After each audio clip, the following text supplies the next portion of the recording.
বন্যায় এখন পর্যন্ত ২৩ জন মারা গেছেন বলে জানিয়েছেন দুর্যোগ ও ত্রাণ সচিব। নিখোঁজ হয়েছেন ২ জন।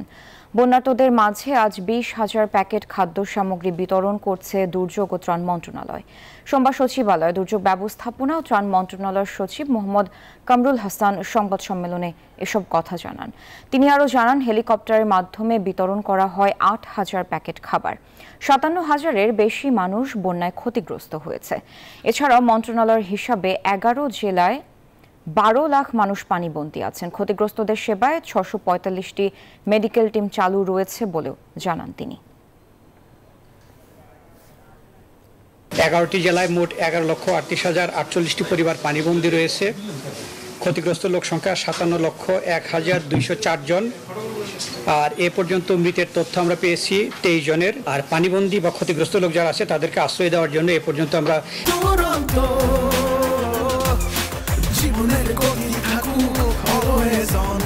৩,৮৩৪টি আশ্রয় কেন্দ্র খুলেছি।